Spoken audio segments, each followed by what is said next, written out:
A crate or a kennel, everything about a dog's personal space. Benefits, selection, and gentle training. Today, we're going to talk about a topic that still causes internal resistance for many owners. That is a crate or a kennel for a dog. Very often, when we recommend considering a crate or a kennel for a pet, owners ask, why? It's a restriction of freedom. I don't want my dog to live in a cage. It looks harsh. I don't want my pet to feel like they're in isolation. And here, it's very important from the very beginning to distinguish between two completely different approaches. One thing is to use a crate harshly, where a dog is put when they're in the way, noisy, or ruin something. And it's quite another to create a personal space for the dog where they can rest, recover, and feel safe and calm. If a crate is introduced gently and correctly, it stops being a cage in the full sense of the word.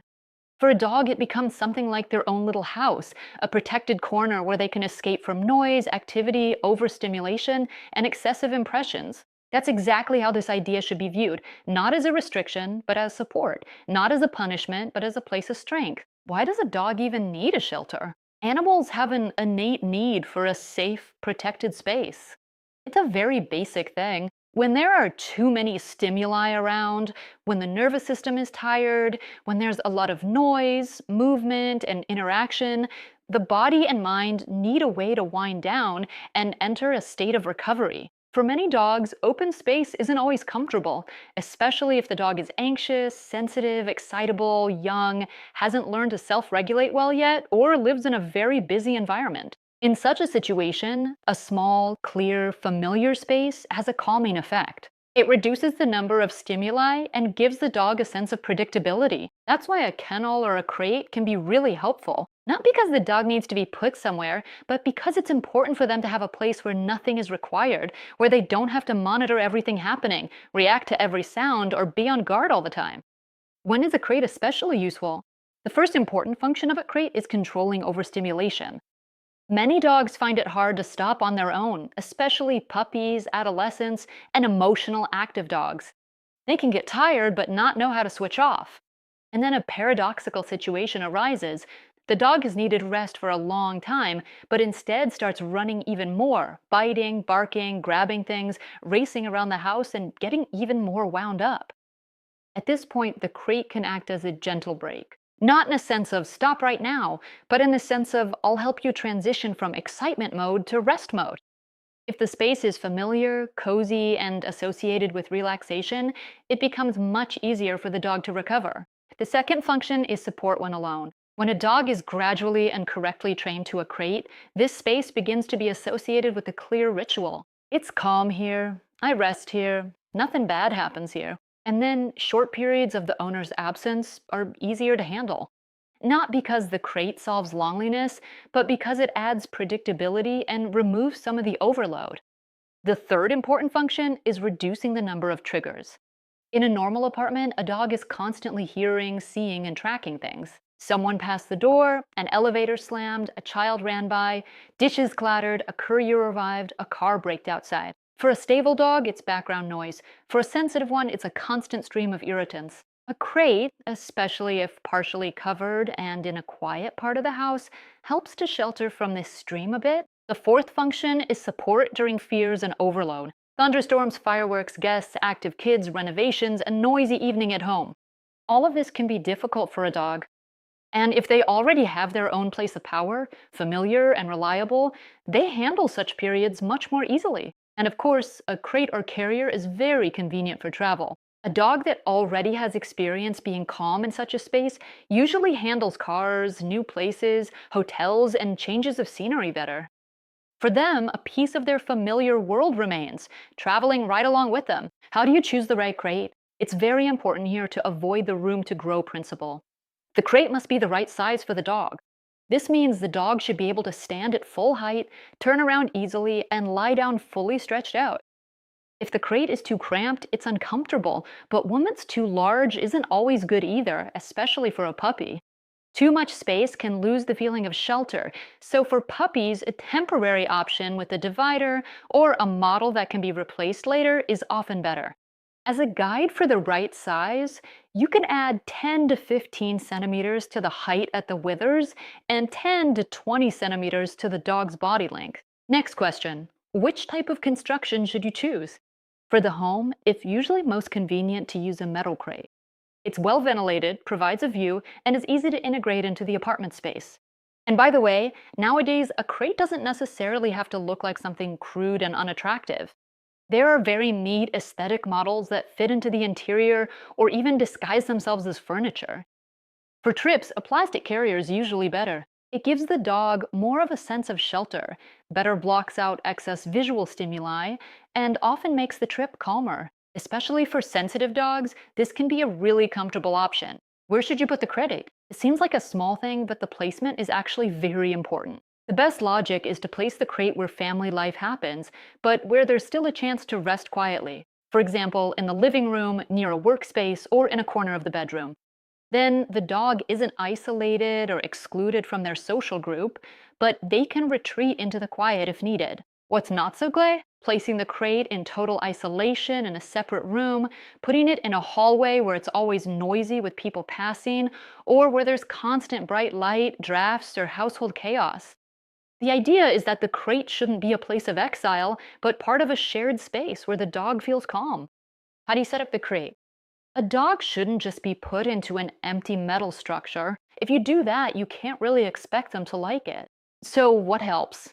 A soft bed or mattress, a favorite toy, a safe chew treat, something that smells like the owner, maybe a partially covered top to create some shade, and water if needed. It's very important that this space feels like a resting place to the dog, not just some neutral object. The more familiar, predictable, and pleasant it is, the faster it will start to be perceived as a safe haven. How do you crate train a dog? This is where most of the mistakes happen. Often, people try to rush the acclimation process. They set up the crate, put the dog in, close it, and expect them to just get used to it. But that's not how it works. Doing that can lead to fear and protest instead of a love for the space. Step 1. Introduction. First, the crate just appears in the house with the door open and the bedding already inside. You can put in a few treats, a toy, or something interesting for them to explore. The dog should be able to approach, sniff, look inside, and go in and out without any pressure. At this stage, we're in no rush. Our goal is for the first impression to be calm and positive. Did they approach? Good. Did they look in? Great. Did they step in with even one paw? That's already wonderful. All of this can be gently encouraged. Step 2, positive association. Once the dog is no longer wary of the crate, we start making sure good things happen inside. You can feed them inside, give them a Kong, a lick mat, or a chew treat. You can gently introduce a verbal cue like go to your house, place, or bedtime, without pressure or a commanding tone, but rather as an invitation. It's very important that at this stage, the crate is associated not just with food, but with a state of calm. So we're not just luring the dog, but creating a predictable, pleasant experience. Step 3, the door. This is another part where people often rush, but you shouldn't. When the dog is calmly eating or lying inside, you can close the door for a very short time. Just for a brief moment, not when they're tense, and without leaving the room immediately. Just for a short period while you're nearby and everything is stable. Then open the door, and gradually the dog learns. A closed door doesn't mean danger, isolation, or losing contact with their human. Step 4. Calmly staying inside. Once the dog is comfortable with the door closed for a short time, you can slowly increase the duration. But there's one key rule here. We return before the dog has a chance to become anxious. This is very important. If the owner leaves for too long and the dog starts whining, scratching, or panicking, that's not training, it's overload. It means the step was too big, and you need to take a step back. It's very helpful to integrate the crate into your normal daily routine. For example, a walk, water, a calm chew treat in the crate, sleep. Then the crate isn't just linked to the owner leaving, but becomes a normal part of life. The most common mistake? The first mistake is using the crate as punishment. As soon as the crate starts to mean, you're bad, go in there, trust in it is destroyed. The dog very quickly begins to perceive this space as unpleasant, and the whole idea of a safe haven is lost. The second mistake is closing it too abruptly and too early. The puppy just approached, just started showing interest, and they're already locked in. This almost always scares them, especially sensitive dogs. The third mistake is keeping them in for too long. A crate is not a way to conveniently put the dog away.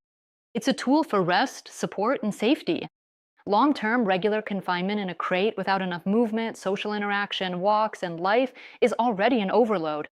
The fourth mistake is placing the crate as if the dog were hidden away, when it's in a corner, far from everyone, in a place where there's no life. The dog doesn't feel protected, they feel isolated. The fifth mistake is ignoring signals of severe stress.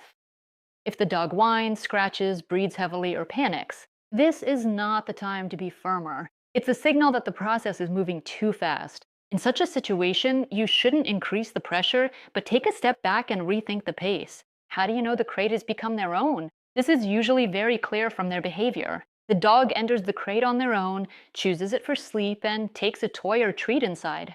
They can lie inside calmly, even without a command, don't protest against the closed door, and see this place as part of their routine. That is the main criterion. Not that the dog tolerates it, but that they've truly accepted the space and started using it on their own initiative. An important nuance: a crate is not a solution to all problems. Sometimes owners get very excited and start expecting too much from the crate. But it's important to honestly understand. A crate doesn't cure anxiety on its own, doesn't replace working on separation issues, and doesn't fix overexcitement. If a dog is systematically overloaded and doesn't solve behavioral issues without human involvement, it's not a magic wand. But it can become a very strong supportive tool, reduce the load on the nervous system, help the dog rest, provide a clear, safe place, make the daily routine more stable, and help during trips, guests, noise, and overload. And that is exactly where its true value lies. Conclusion: if we look at the crate through the dog's eyes rather than the human's, we see not a restriction of freedom, but an opportunity to hide, exhale, switch off from the outside bustle, and feel safe. With the right approach, a crate or box becomes not a place of coercion, but a point of support. They help the dog be calmer, more stable, and more confident, and help the owner build a more predictable and harmonious lifestyle. Therefore, the most important thought I'd like to leave at the end of this lecture is this: a crate is not about locking up a dog, but about creating a place for them where they feel good. If you found this lecture helpful, please leave your reactions. And also remember that our course, Dog 360 Partnership Instead of Control, has many more useful lessons for those who want to build a comfortable life with their pet.